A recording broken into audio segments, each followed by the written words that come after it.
नमस्कार, मैं हूं आपके साथ विकास भदौरिया और आप देख रहे हैं खबर पक्की है। देश के लिए जान देना राष्ट्र के प्रति समर्पण का सबसे बड़ा पैमाना है। इसलिए आज हम बुलेटिन की शुरुआत उन जाबाजों को श्रद्धांजलि देकर कर रहे हैं जिन्होंने देश के लिए सर्वोच्च बलिदान दिया और अमर हो गए। डोडा में कल कैप्टन ब्रजेश थापा, नायक डी राजेश, सिपाही विजेंद्र और सिपाही अजय की शहादत हो गई। थोड़ी देर पहले खबर मिली है कि डोडा मुठभेड़ में जख्मी पुलिसकर्मी भी शहीद हो गए। आपसे विनती है कि शहीदों के प्रति हमेशा सम्मान का भाव रखिए और दूसरे लोगों को भी इसके लिए प्रेरित कीजिए। आज विस्तार से बात करेंगे उन आस्तीन के सांपों की जो आतंकवादियों की मददगार होते हैं, लेकिन पहले ये रिपोर्ट देखिए।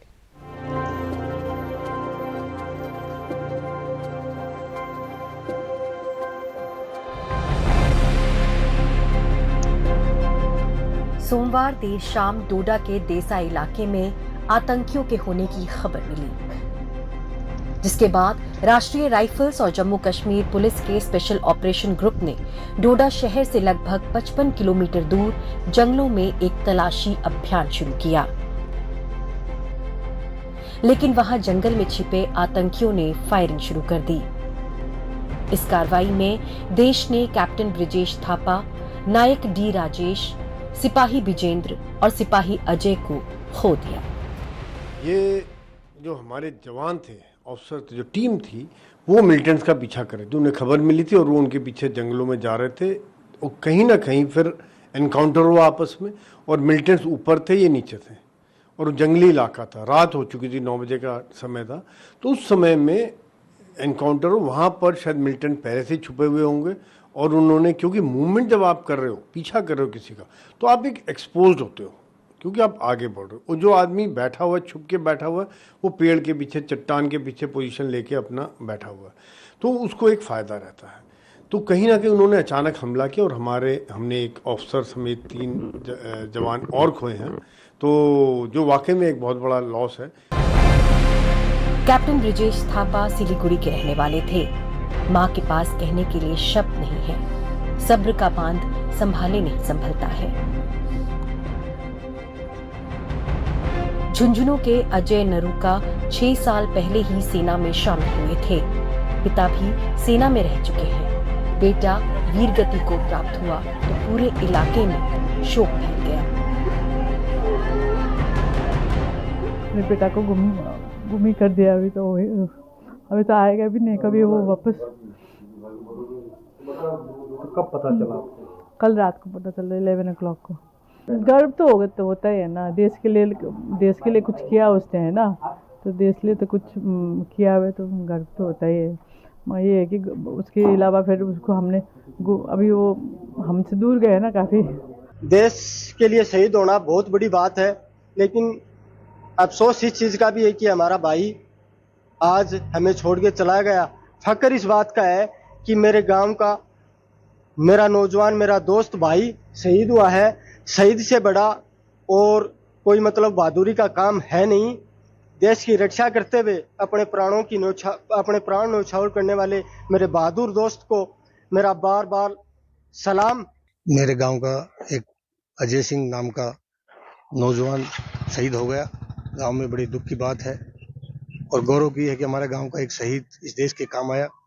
आज सुबह ही हमें सूचना मिली कि आपका एक लाडला डोडा जिले में आतंकवादियों से मुठभेड़ में शहीद हो गया।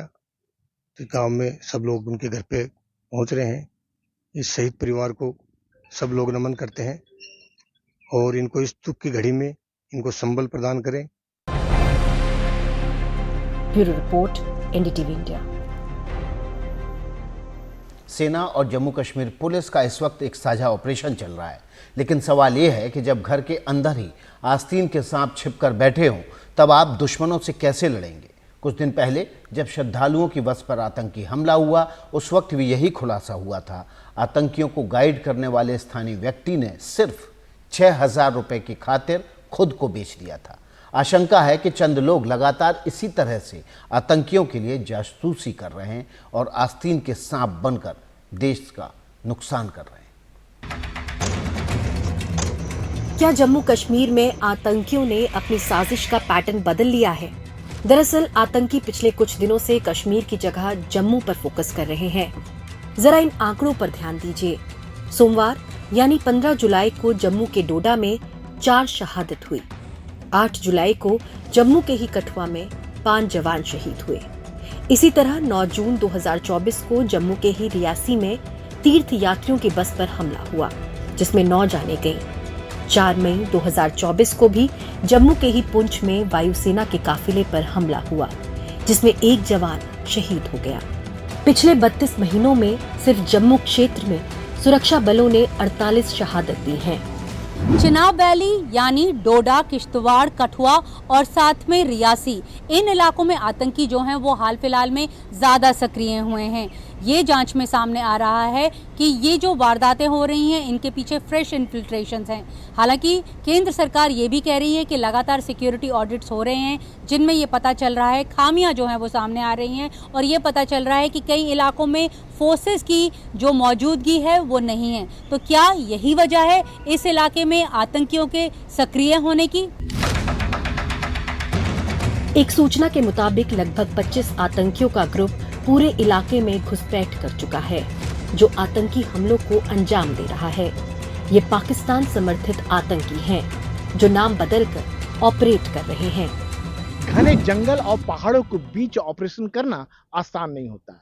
जिन आतंकियों ने हमला किया वो जंगल में भाग गए, लेकिन कहा जा रहा है कि बिना लोकल सपोर्ट यानी बिना स्थानीय मदद के ये आतंकी अपनी साजिश में कामयाब नहीं हो सकते। रियासी में श्रद्धालुओं के बस पर जो हमला हुआ उसमें भी यही बात सामने आई है। स्थानीय लोग ने मात्र 6,000 रुपयों के लिए दहशतगर्दों की मदद की और आतंकी अपने नापाक मंसूबे में कामयाब हुए हैं। तो साफ है कि जब तक कुछ गाइड या लोकल सपोर्ट जिसको कह सकते हैं, बिना उसके मदद के आतंकी किसी भी तरह की वारदात में सफल नहीं हो सकते हैं। साफ है कि स्थानीय लोगों की मदद के बिना आतंकी अपनी साजिश में कामयाब नहीं हो सकते।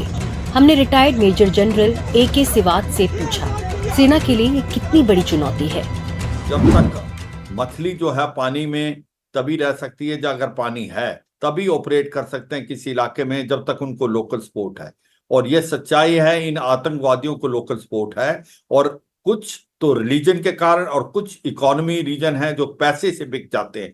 अगर आप पुराना ये देखें, जहां पर अभी रियासी के अंदर जो श्रद्धालुओं के बस के ऊपर हमला किया था, उन आतंकवादियों को एक लोकल जो रहने वाला था वहां का, उसने चंद एक पैसों के लिए अपना ईमान बेच दिया और उनको एक लॉजिस्टिक सपोर्ट दी, रहने की जगह दी, खाना दिया। एक बड़ा आतंकी हमला जो है वो किया है। इसकी मदद की तुमने 6 साल के लिए एक आम आदमी को मरवाया। डोडा के घने जंगलों में आतंकी घात लगाकर बैठे थे। आतंकियों को इस बात का फायदा मिला क्योंकि वो पहले से ही वहां छिपे बैठे थे। सेना के जवान जब घटनास्थल पर पहुंचे तो उन पर हमला हो गया। दरअसल अमरनाथ यात्रा की वजह से कश्मीर में सेना ने सुरक्षा काफी कड़ी कर रखी है। ऐसे में वहां आतंकियों को मौका मिल पाना बेहद मुश्किल है। यही वजह है कि जम्मू के अलग अलग इलाकों में आतंकी साजिश रची जा रही है। ये समझने की जरूरत है कि जम्मू इलाके में ज्यादा आतंकी वारदातें क्यों हो रही हैं। दरअसल जम्मू इलाका बहुत ही संवेदनशील इलाका है। यहाँ पे अगर कोई आतंकी घटना होती है तो उसका सीधा असर देश भर में दिखाई पड़ता है। केंद्र सरकार भी इस बात से अच्छी तरह से वाकिफ है। यही वजह है कि उसने अब जो सर्च ऑपरेशंस हैं इस इलाके में करने और ज्यादा शुरू कर दिए हैं। हालांकि सुरक्षा बलों का कहना है कि ये सर्च ऑपरेशंस करने में उन्हें दिक्कत इसलिए आ रही है क्योंकि ये मॉनसून का सीजन है और घने जंगलों में इस तरह का एरियल सर्वेलेंस करना और सर्च ऑपरेशंस कंडक्ट करना बहुत ही मुश्किल बात है। डोडा बहुत बड़ा इलाका है।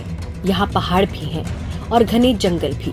इस क्षेत्र में कई प्राकृतिक गुफाएं हैं जहाँ आसानी से छिपा जा सकता है। घने जंगल होने की वजह से एरियल सर्वे भी होना बेहद मुश्किल है। ऐसे में आतंकियों के छिपने के लिए इसे मुफीद जगह कहा जा सकता है। ऐसा माना जा रहा है कि आतंकियों का कैरेक्टर बदल गया है। आतंकी अब नाम बदलकर भी हमले कर रहे हैं। डोडा हमले की जिम्मेदारी भी कश्मीर टाइगर नामक आतंकी संगठन ने ली है। अब ऐसे में आतंकियों को लोकल सपोर्ट भी मिलने लगे तो भला सेना उनसे कैसे निपटे? मुझे लगता है वो समय आ गया, अभी हमें प्रोएक्टिव स्ट्रेटेजी अपनानी पड़ेगी। जो साउथ ऑफ पीरे पंजाब में काउंटर टेररिज्म ग्रेड को पुख्ता करना पड़ेगा। काउंटर सर्जिकल ऑपरेशन जो है, कासो जिसको बोलते हैं, उनको बढ़ाना पड़ेगा। और आपका रियल टाइम जो इंटेलिजेंस है उसको एक पुख्ता करना पड़ेगा। और दूसरा, आप अपने जो लोकल पुलिस इंटेलिजेंस गैदर करती थी उसको भी आपको मजबूत करना पड़ेगा। सोमवार को ही कुपवाड़ा के केरन में सेना ने लाइन ऑफ कंट्रोल पर 3 आतंकियों को मार गिराया। उनके पास भारी मात्रा में हथियार भी मिले। जाहिर है सेना के सामने चुनौतियां कई तरफ से हैं और समाधान हर हाल में निकालना है। जम्मू कश्मीर में लोकतंत्र की जड़ें जितनी मजबूत होती हैं, सीमा पार हलचल उतनी ही तेजी से बढ़ती है। और इसके बाद आतंकी फैक्ट्री से निकलने वाले आतंकी कश्मीर की हवा में बारूद फैलाने की कोशिश करते हैं। पड़ोसी देश की ताज़ा परेशानी यही है कि जम्मू कश्मीर में चुनाव होने वाले हैं। ये रिपोर्ट देखिए।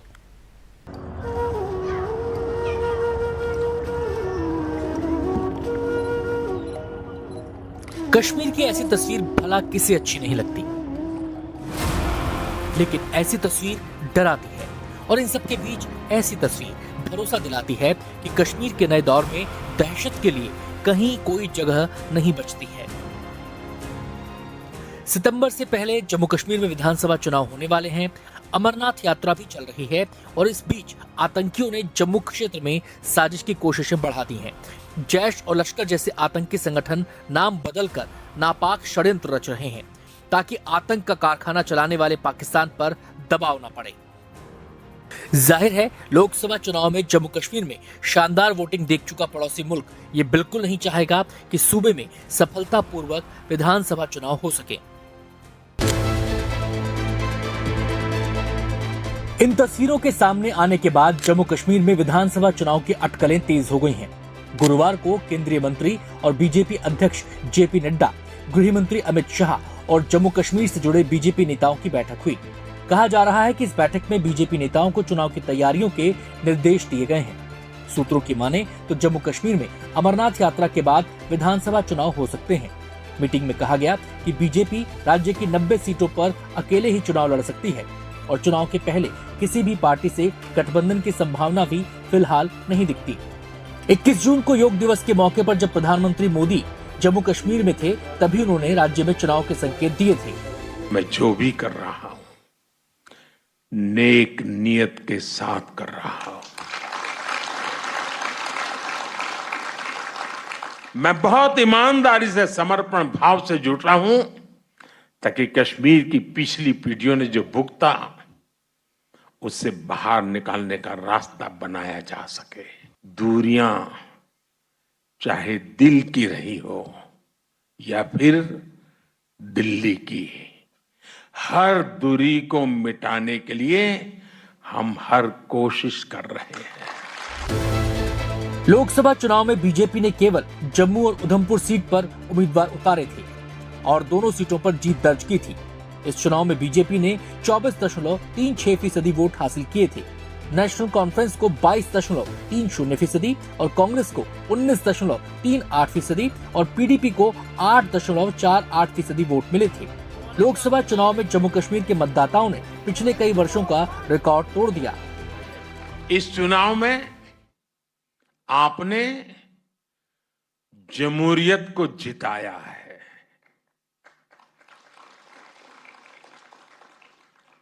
आपने पिछले 35-40 साल का रिकॉर्ड तोड़ा है। ये दिखाता है यहां का नौजवान जमहूरियत को लेकर कितने भरोसे से भरा हुआ है। जम्मू कश्मीर में इस बार 58.46% मतदान हुआ और राज्य ने वोटिंग के मामले में 35 साल का रिकॉर्ड तोड़ दिया। 2019 के मुकाबले राज्य में 14% ज्यादा वोटिंग हुई। जाहिर है भारतीय लोकतंत्र की ताकत का जो संदेश कश्मीर ने दिया उसकी धमक पाकिस्तान की संसद तक पहुंच गई। अभी इलेक्शंस हुए हैं, वहां पे 800 मिलियन से ज्यादा लोगों ने वोट किया है। कितने हजारों पोलिंग स्टेशन थे, लाखों पोलिंग स्टेशन थे। एक जगह पे एक बंदा रहता था, उसके लिए भी पोलिंग स्टेशन बनाया उन्होंने। 1 महीने का दौरानिया था उस पूरे इलेक्शन का, ईवीएम के जरिए बनाया, कंडक्ट किया। एक आवाज उठी है कि इलेक्शन रिग था। कुछ समझिए आप, पाकिस्तान लोकसभा चुनाव के दौरान कश्मीर की लोकतांत्रिक तस्वीर देखकर भले ही सदमे में है।